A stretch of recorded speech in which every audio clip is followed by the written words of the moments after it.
Today's the first day of September 2023. Welcome to the Chapter 49 podcast. I'm Larry Lannan. I'm a volunteer with Chapter 49 in the area of communications, and I'm also a retiree.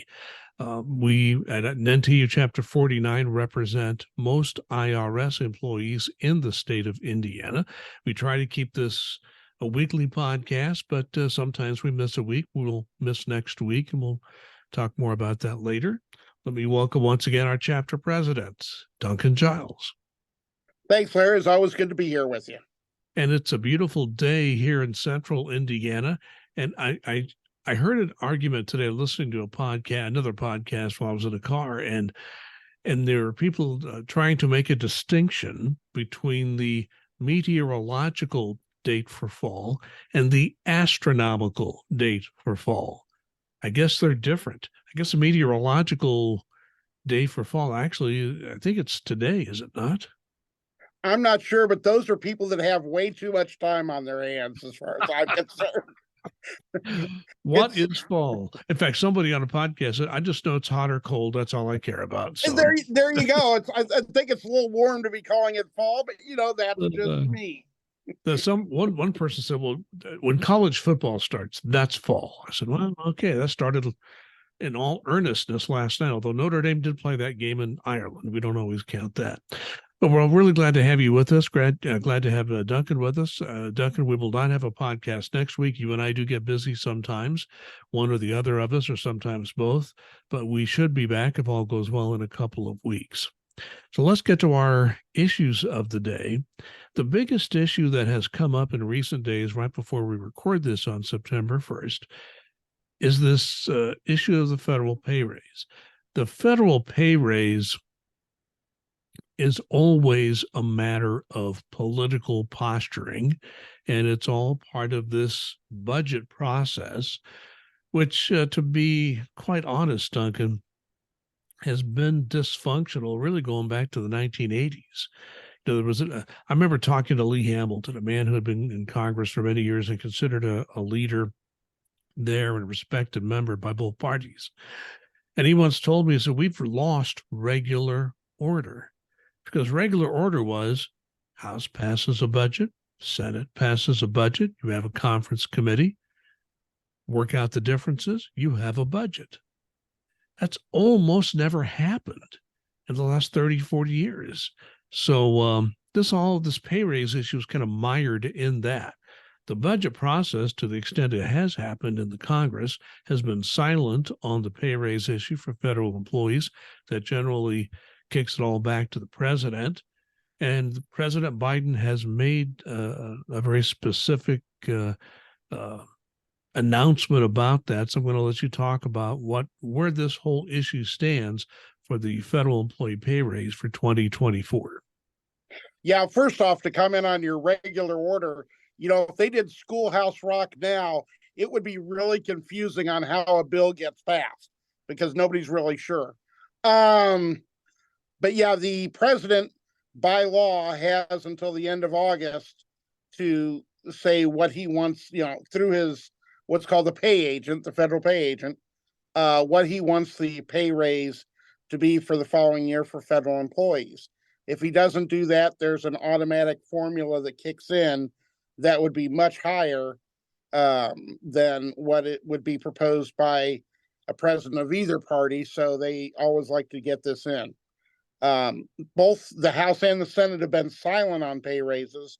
The president earlier in the year had proposed a 5.2% raise, and he officially came out with that yesterday with a 4.7% raise across the board and a 0.5% raise for locality pay, depending upon where you are in the United States. So overall, it's called a 5.2, but depending upon where you are in the country, what they view as inflation, things of that nature, it could be a little bit more, could be a little bit less, depending upon your situation.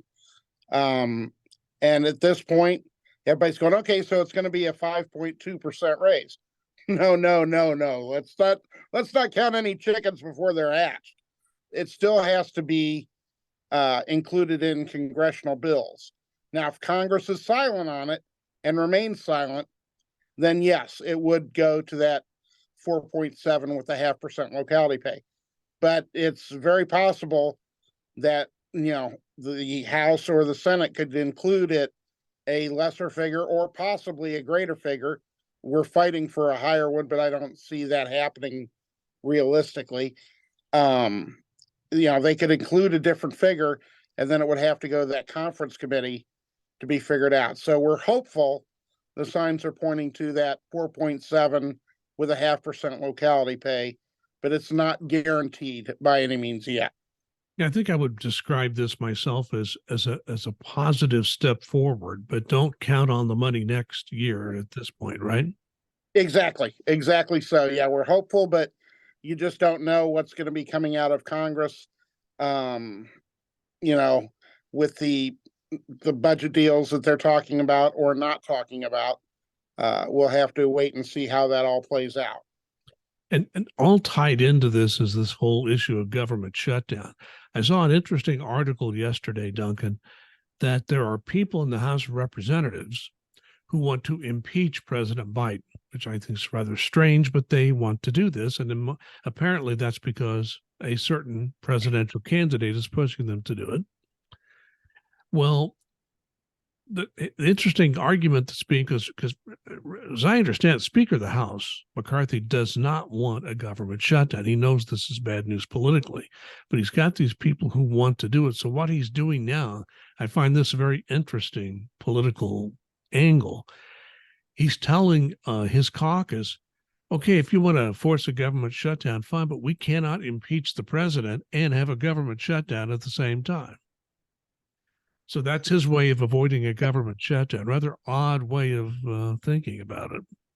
It certainly is, but I mean, these are, as you and I both know, and we've discussed at length, both on this podcast and off of it, extremely strange times politically in the history of the United States, where compromise seems to be a dirty word. If you agree with another political party on anything, the sky is blue. You're going to be ostracized and cast out. And, we really need to come together, get these budgets done. But there are a certain number of a political party that are saying in the House of Representatives that we want a government shutdown, that we are looking forward to one.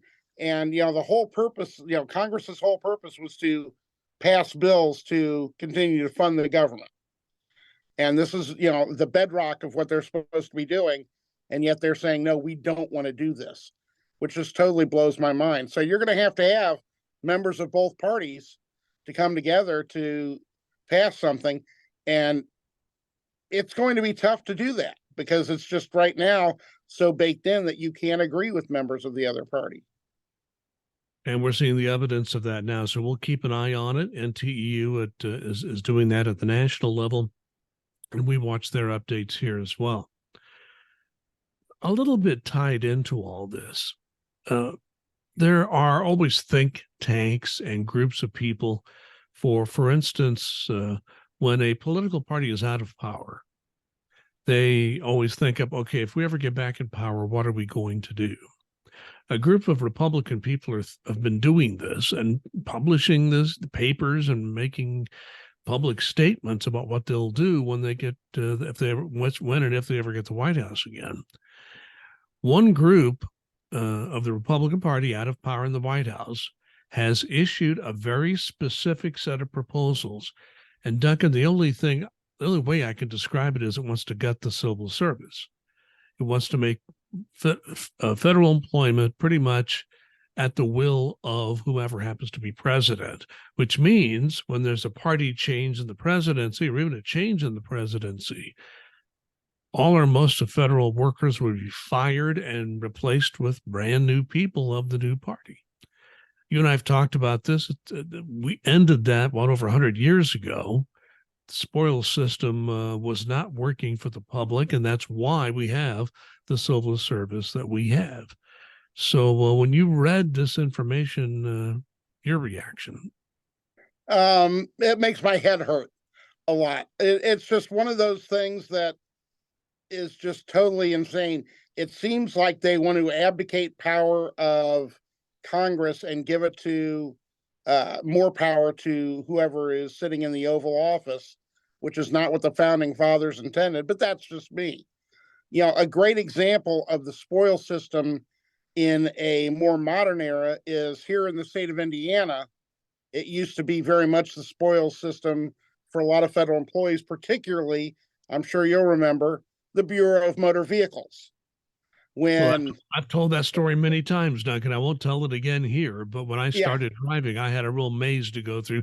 We had just gone through a change of party at the governor, and so getting anything done to get your driver's license was really difficult to do. But I'll let you continue. yeah, and that's it exactly because okay, you take out everybody from one political party and put in the other. It doesn't matter which one is which. And this is the type of thing that they're looking to do with the federal government and employees, which is just insane because federal government employees, I'm sorry that they're you hear the deep state, the dark state, whatever you want to call it, you know they're federal employees are here to do the job that they've been hired to do for the American taxpayer. If you don't like the job that's being done, then Congress needs to change the laws because all these agencies, including the IRS, all we're doing is enforcing the laws that Congress passes. And if they're not happy with what we're enforcing, then you have to change the law. It isn't our fault the law was written that way. We didn't go to Congress and say, write the law this way. The Congress did this.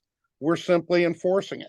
So now you're wanting to say, okay, because you people are enforcing laws that have been written, we want to rip it up because we want to get people in there that won't enforce the laws that Congress writes. It just, makes my head just explode because it makes no common sense whatsoever. The other part of this whole discussion that always irks me, Duncan, is the fact that there's this conception outside of government that government employees, especially federal government employees, are never fired. Let me tell you something. I've been a manager. We both been union officials. I think we can extinguish that thought. People are fired all the time for performance, for ethical issues, for issues of conduct. So this idea that federal workers are never fired is just not true. Absolutely correct. Yeah, there is no such thing as tenure. If you're screwing up and doing something that's against, federal law, ethics rules, things of that nature, can you be removed? Absolutely. And we've both seen it done. Sometimes it's just that they're removed. Other times we feel it's not just, but it happens.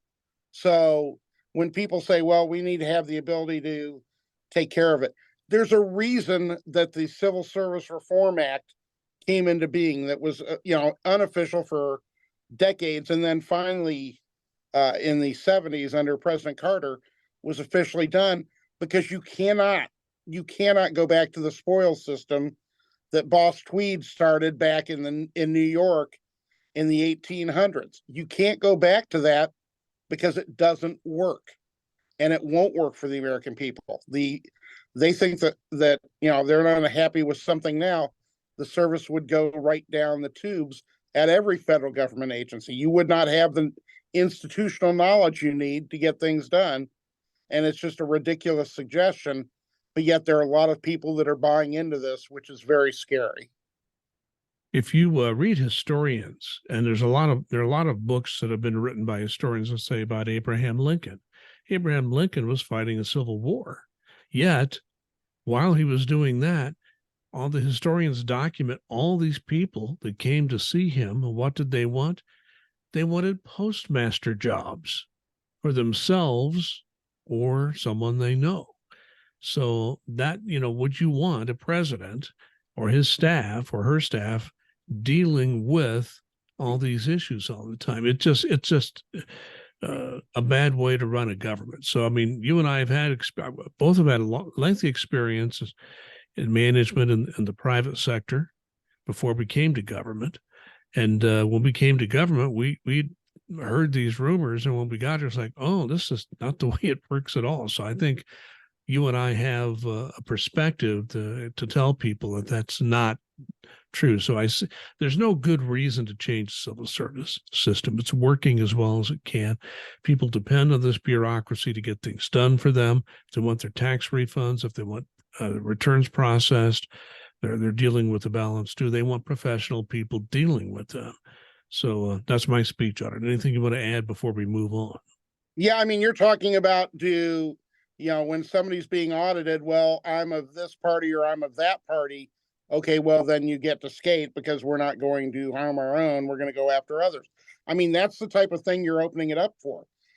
Our federal workforce is a bureaucracy large and sometimes unwieldy. It absolutely is. But that's any large organization. It doesn't matter whether it's public or private. But I will put the work up that federal employees do up against any organization out there, especially any government out there in the world, for the professionalism and trying to get the job done right for the taxpayers that they serve. And for people to sit there and say, oh no, they don't get fired enough, we need to put in others, things of that nature, is simply just it's wrongheaded. Well, I must say that well, I could say a lot more, but I think we beat this one to that. Let's go on to the next issue. Mike Pence, of course, former governor of Indiana, former vice president of the United States. We all know that after all that happened with the election last time for president. But he is a presidential candidate now. He has come out with a plan saying we should, I think I'm saying this more or less correctly, that he wants to stop telework, or at least for the most part, stop telework entirely for the federal workforce. So with that in mind, Duncan, tell me why that's a bad idea. This is one of those. I like to compare it to with these ideas that come out from certain politicians and business owners, especially ones that run large businesses, that want to see these people in the office.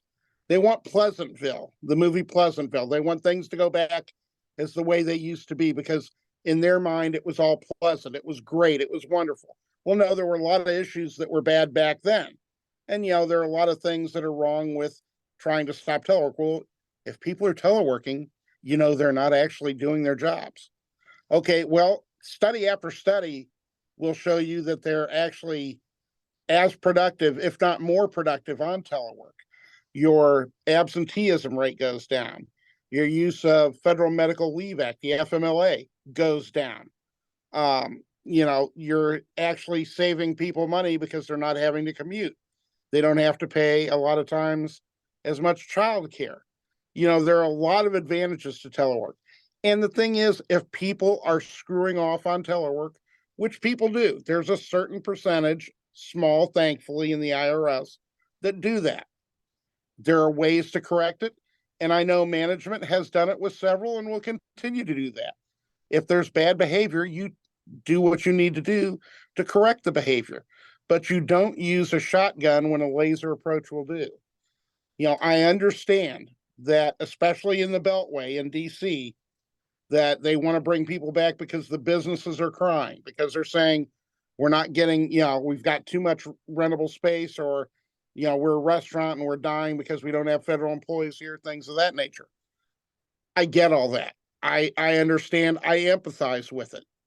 But pulling people back from telework is not going to solve, you can't put the genie back in the bottle. And it's not going to solve the issues that they want to have solved. It's just not going to. So we need to continue to move forward, and ideas like that. It's like, okay, let's eliminate telework. And while we're at it, we should go back to the horse and buggy too, because cars are just bad. I saw a joke on the internet. I sent it out on my Facebook, my personal Facebook feed, and the sign says, sign at a coffee shop said, no Wi-Fi. Imagine it's the 1970s. So the response to that was, fine, I'll pay 10 cents for my coffee and light up a cigarette. And that's very apt. Be careful what you ask for. You might get it. Yeah. I mean, it's just one of those things where telework does work if it's done correctly. People are given the equipment, the tools that they need to do the job, and they're told their consequences if they don't. That it does work, and folks who pander to these ideas that it doesn't are just grasping at old antiquated thoughts that aren't proven by data.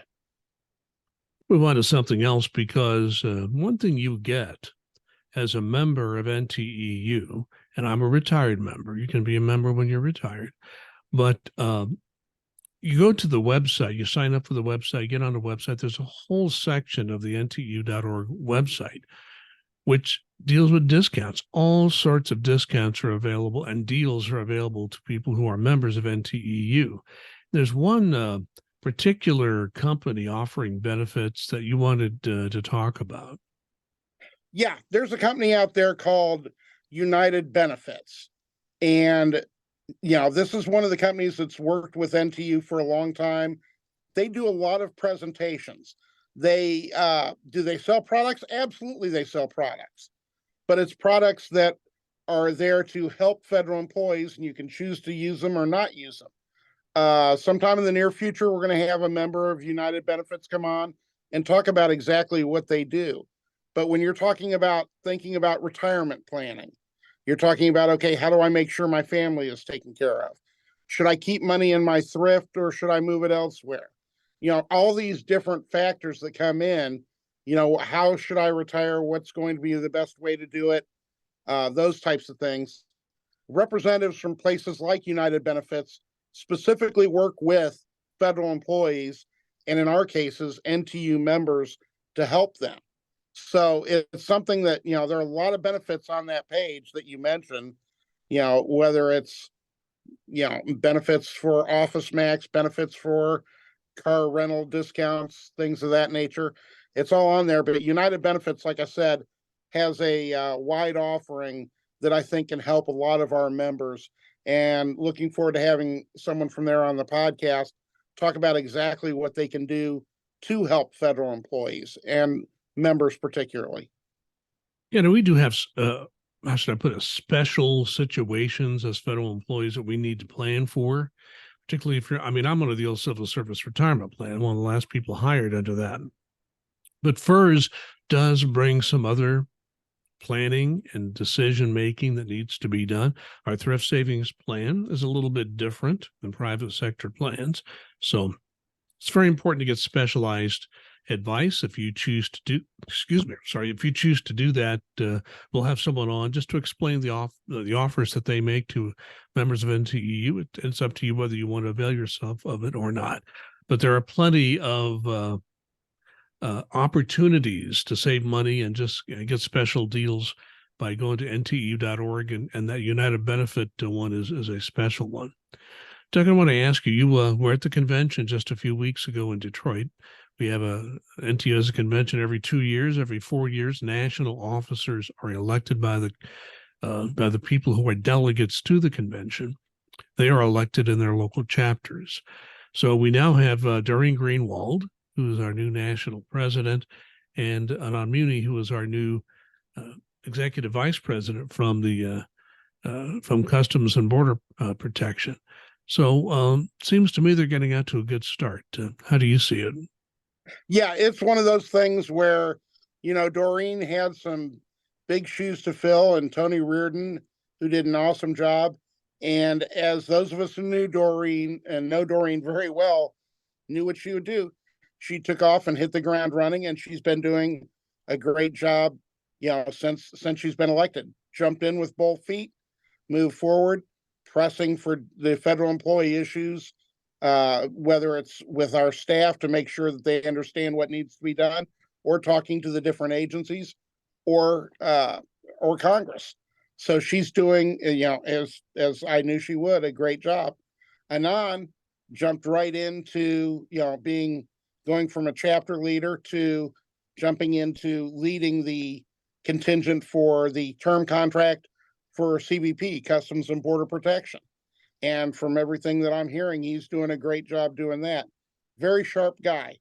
And I think they're both doing a great job in starting out.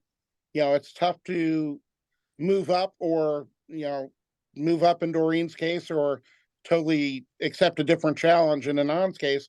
But from everything that I've seen and heard and talked to them both, they're doing very, very well. And NTU members should be proud and happy that they're at the helm for us. Last item for this podcast. One thing we want to remind people about: when you change your address, you always tell your manager or go on the online system and change your address if you have a change of mailing address. What people need to keep in mind as an NTEU member, the management of IRS does not provide that information to NTEU. It's very important that, and you can do it right online if you want, or you can have somebody in the chapter, wherever you may be watching or listening, do it for you. But please, when you change your address, don't just do that with the management of IRS. Do that with NTEU as well.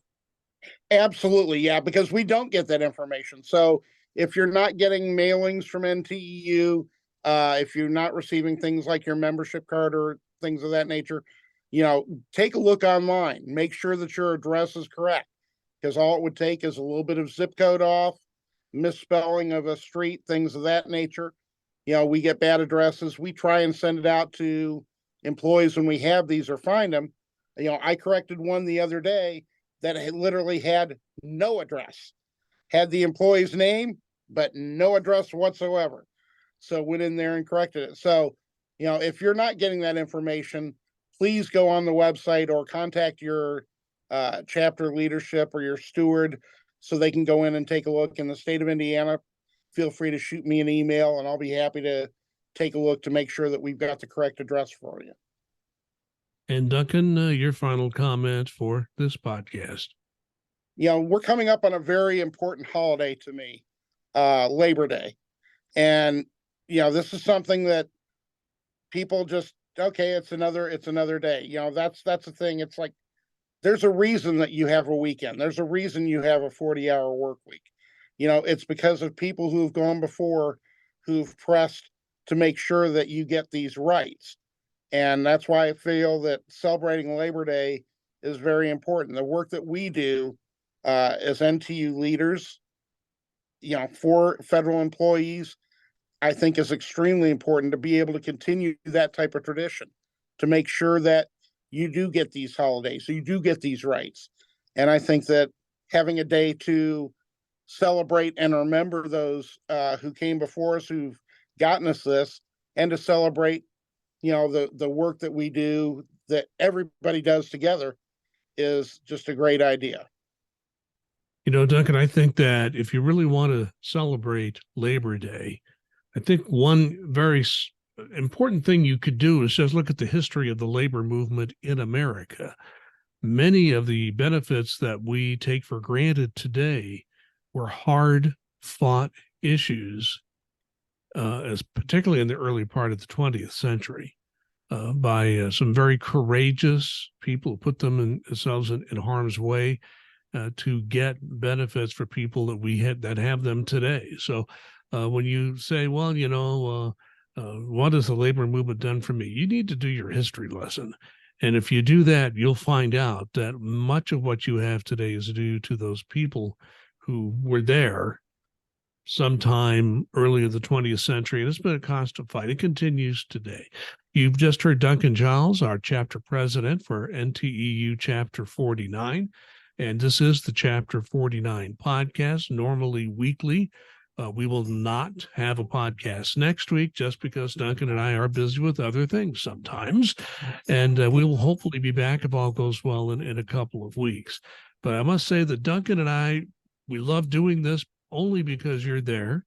And our national union has recognized this podcast as one of the best uses of technology and communication. So we appreciate that, and we appreciate you. And if you know someone else that might enjoy listening or watching this podcast, let them know, and we'll be glad to add them to the list of people who are watching and listening to the Chapter 49 podcast.